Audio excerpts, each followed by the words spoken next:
Hola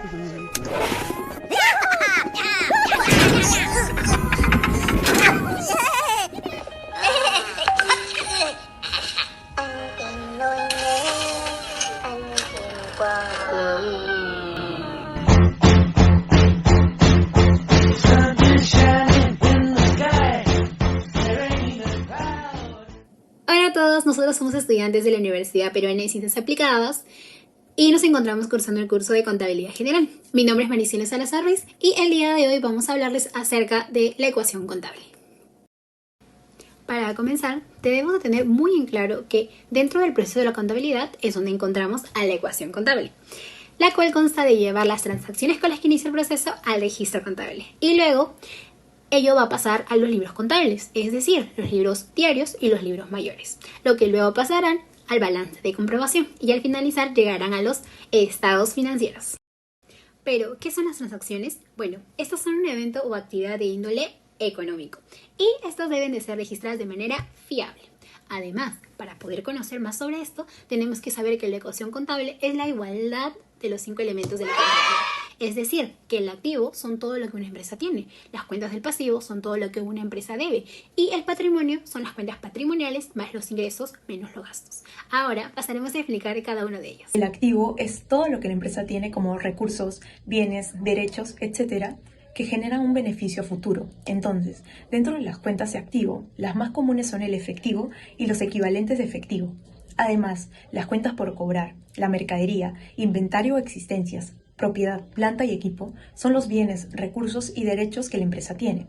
En segundo lugar, el pasivo, resumido, es todo lo que la empresa debe y que para cancelarlas se tiene que desprender de sus beneficios económicos. Un claro ejemplo son los tributos por pagar, que son los impuestos, las remuneraciones por pagar, que son los sueldos de los trabajadores, las cuentas por pagar comerciales diversas, que son las deudas de los proveedores, y las obligaciones financieras, que pueden ser las deudas por préstamos. En tercer lugar, tenemos al patrimonio, que es mucho más complejo porque está compuesto por el capital social, la reserva legal, los resultados acumulados, entre otros. ¿Qué es el capital social? El capital social es el aporte de los accionistas y de los socios. ¿Y cuáles son los resultados acumulados? Son la suma de los resultados anteriores de la empresa desde la fecha de su creación hasta el día de hoy.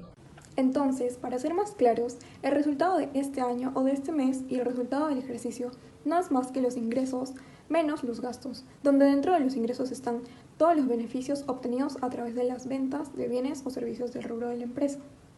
Los gastos vendrían a ser las disminuciones de los beneficios económicos que se usan en la operación del negocio. Al final, esto es la diferencia de los ingresos menos los gastos, lo que nos dará el resultado, el cual es la utilidad o pérdida del ejercicio. Se preguntarán, ¿qué cuentas están dentro de los ingresos y gastos? Dentro de los ingresos está la venta de mercadería o los ingresos diversos que pueda tener la empresa. Dentro de los gastos podemos encontrar a los gastos operativos que son los sueldos, alquileres, luz, agua y servicios básicos. Además, la ecuación contable consiste en el registro de un formato horizontal en el cual vamos a registrar compras, ventas y todo tipo de transacciones de la empresa. Por último, debemos tener en claro que la ecuación contable siempre cumple con la partida doble. Para poder entender el proceso contable, tenemos que conocer las transacciones y la cuenta T. ¿Por qué debemos registrar las transacciones? Porque el registro acumulado de estas nos ayudará a la toma de decisiones.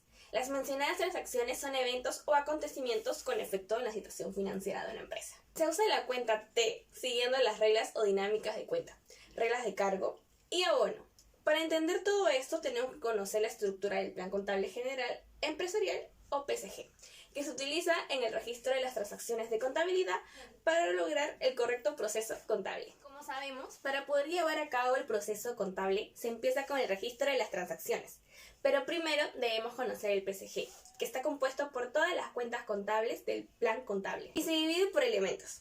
En el 1, 2 y 3 se encuentran las cuentas de activo, mientras que en el 4 corresponde al pasivo. En el elemento 5 tenemos al patrimonio, en el 6 a las cuentas de gasto por naturaleza, en el elemento 7 a las cuentas de ingreso por naturaleza y en el 8 son las cuentas de saldo intermediarios de gestión y determinación de los resultados de los ejercicios. Lo esencial del tema es identificar la transacción, a su vez también identificar las cuentas involucradas y su dinámica. Como explicamos anteriormente, la dinámica de cuentas depende de si estamos hablando de un pasivo, de un activo, de unos costos, de unos gastos, de unos ingresos, etc. Luego de identificarlos, representamos los movimientos en las cuentas respectivas. Como dijimos también anteriormente, la cuenta T es el formato más utilizado para resumirlas. Entonces, una vez realizada la cuenta T, vamos a obtener el saldo de las mencionadas. A su vez, los activos, costos y gastos tienen un saldo deudor, y los pasivos, patrimonios e ingresos tienen un saldo acreedor. Pero ello se valora a partir de la diferencia entre el debe y el haber de la cuenta T. Esta diferencia se va a colocar debajo de donde esté el monto mayor. De la misma manera, tenemos que conocer que existen dos tipos de saldo. Los saldos normales, que es cuando la diferencia entre el debe y el haber resulta donde aumenta la cuenta, y los saldos anormales, que es cuando la diferencia resulta donde disminuye la cuenta.